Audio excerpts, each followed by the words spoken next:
Hey guys, Dave and Len again. Just wanted to teach you guys a little bit more about how Len got into wargaming and stuff. He's got a rich wargaming history, and he's like an encyclopedia of knowledge on wargaming. So why don't you tell us about the first wargame you ever bought? Okay, actually the first war game I ever played a friend of mine bought. This is in the middle of high school. And what year do you remember? This would be 71 or 72. Oh, okay. He saw at the local hobby shop, Stanton Hobby Shop, which was like I remember Stanton's. Yeah, the place was great. Had all these model airplanes hanging from the ceiling, but they had a section. They had all these like war games, and he saw the one for Avalon Hill's Luftwaffe. Now, what we didn't know is that we were buying the most complex war game at the time. Did you guys figure out how to play it, or? Well, we did. Now, the thing was, he was expecting more like something on the line of Milton Bradley's Dogfight, and he was very upset there weren't little plastic planes to fly around. And I just happened to watch like 12 O'Clock High about a week before this. And I told him, this is like 12 O'Clock High, you know, General Savage sends the guys out on a maximum effort and they all get shut up. I mean, it's like, well, you know, I understanding that you're playing the 8th Air Force and you're picking out bombers to knock off targets and things like that, and you have dogfights and everything, instead of, you know, moving your counters on little airplanes and stands.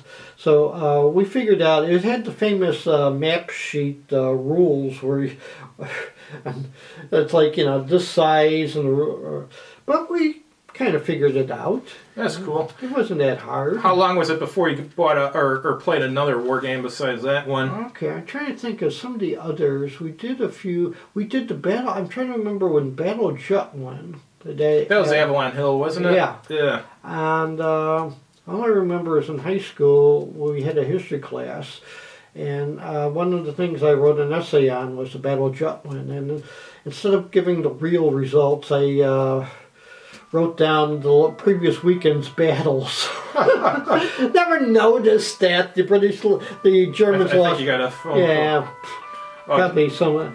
That's the problem. I get all these crank calls. Your computer's not working. Oh, great. You were in the skeleton crew with Ted and them, right? Yeah.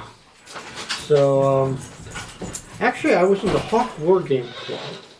There was one magazine where they had all these ad listings for war game clubs in the area, and I called up and I went to the Hawk meeting. I think this was when I was in college.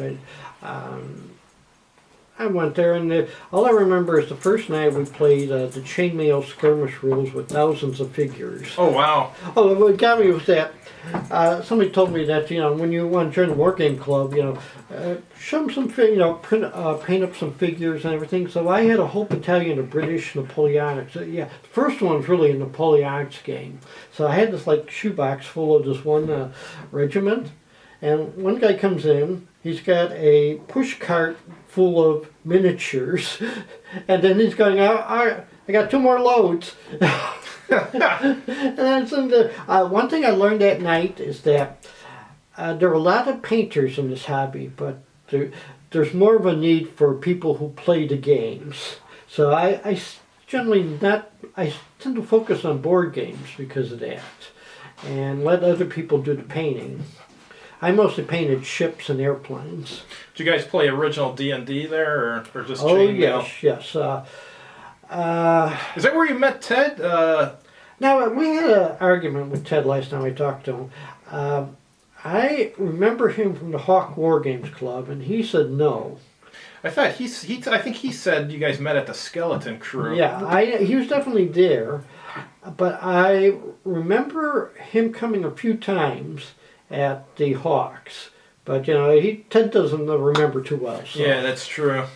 So, and also I think I remember I've seen one of the first times I went there, and then there was a big break, and then I think he was there like the last 2 times we ever met. So. Gotcha. So it's like, you know, I don't think it was a big factor in his life. It's like one of those things you don't. It wasn't that important. Ted is a guy we knew. Legendary. Yeah, legendary. He had a huge collection of miniatures, huge collection of board games, huge collection of role-playing games, and he hardly played any of it. He was more of a collector. I mean, he'd probably play a game like 6 times a year or something. So, but usually, the only time he played was at conventions. Yeah, exactly. Yeah. One thing about D&D was that D&D, when one of the first dungeon masters, one of the people at Hawk Wargame Club, his team finished first or second at the D&D convention at the first Origins. Oh, wow. Yeah, so, but actually what I didn't realize at the time was, I was expecting this nice dungeon crawl where we had to beat up dragons. Instead, we're going through the wilderness where we played with, I played with 2 other guys, and what they're real excited about this town is they want to be thieves and they want to commit all these crimes.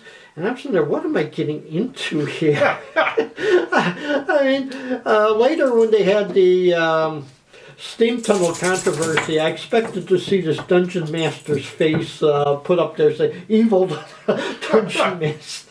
Because I moved away from his campaign. Another guy was running Chivalry and Sorcery, which was more to my liking. I've never tried that one. That one's good. Yeah, it was good. Well, the thing with Chivalry and Sorcery was that, well, as he explained it beautifully, if you want to do Tolkien, you do Dungeons and Dragons. If you want to do like the Grail, medieval myths and Grail mysteries like that, you did Chivalry and Sorcery. Sounds cool. They had more of a historical background, and that's what I was interested in. I had a character that was, well, it was a prototype of what the Paladin would have been. I was a man of arms trying to become a knight. And what we did was, one of my jobs was to help the pilgrims come in from the coast to Jerusalem and, protect them. And I told him, wait a minute, this is like the medieval version of Highway Patrol. Mm-hmm. And he goes, that's right.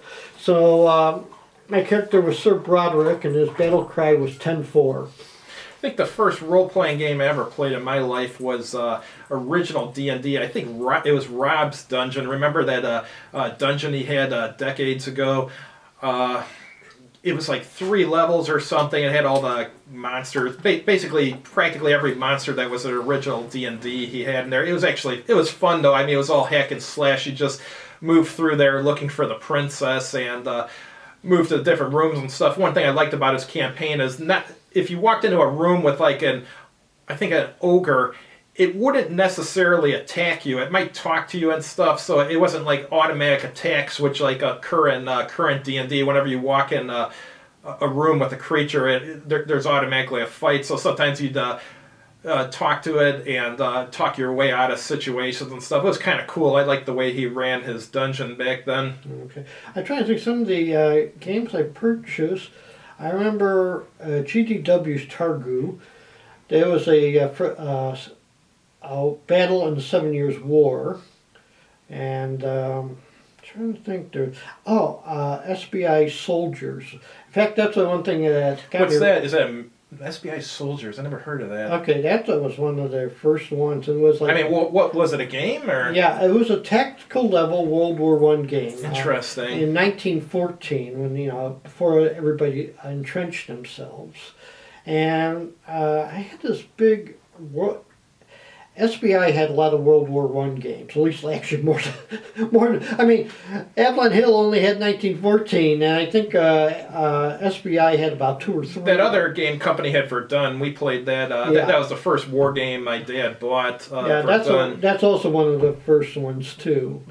And of course, the thing is, like with a lot of them, I didn't know the history of it. So Verdun, I'm merrily killing everything. Yeah, for Verdun, the first turn, it's just like a bloodbath. You're killing everything in sight, but it actually turns out to be kind of a tedious game after a while. There's so much shooting and stuff in it, but the Germans kill lots of French first couple turns, with the French get lots of reinforcements. And the thing is that after they're advancing into they French get to fight from fortifications. The Germans are out in the open, and French have advantages. So Yeah. after a while, after the last half of the game, is French beating up all the Germans they can. So. Yeah, I actually like World War One war games. All the ones I've played, I liked, so that's good. And it's not overdone. It's not like World War Two East or West Front games where there's just so many of them. World War One, there's less to choose from, but the ones that do exist usually that I've played were good. I remember, we also got one of the early games was Avalon Hill's Waterloo.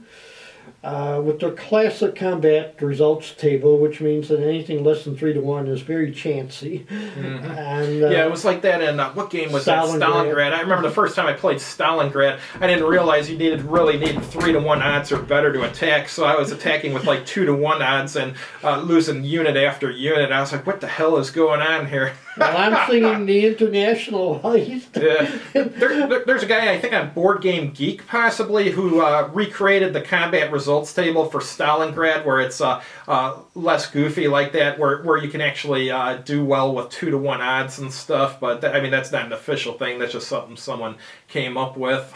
Well, one thing is that a friend of mine, when we played Waterloo, he did a lot of 1-1, 2-1 attacks. And for some reason, the die roll, at 1-1, there was a defender eliminated. And so he's rolling all these sixes. I'm losing. I have this big gap in my lines, but luckily I had reinforcements coming in. So in the next couple turns, I'm very carefully placing every unit.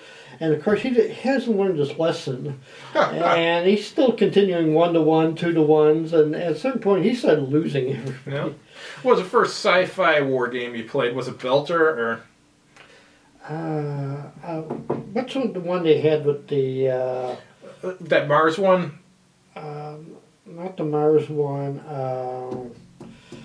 GDW had one where you trace the paths on the map. Oh, Triplanetary. Triplanetary, yeah, that's the one. I got the Steve Jackson Games reissue of that. That's a good game.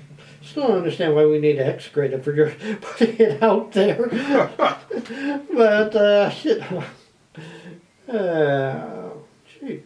Well, actually, I purchased a lot of GDW games at the beginning because they seemed to have a more interesting subject. They also had one about the Bourbon campaign. I remember that when I got that, it was like one of the most complex things I've ever seen. Mm. A few years ago, I got it out. Not that hard.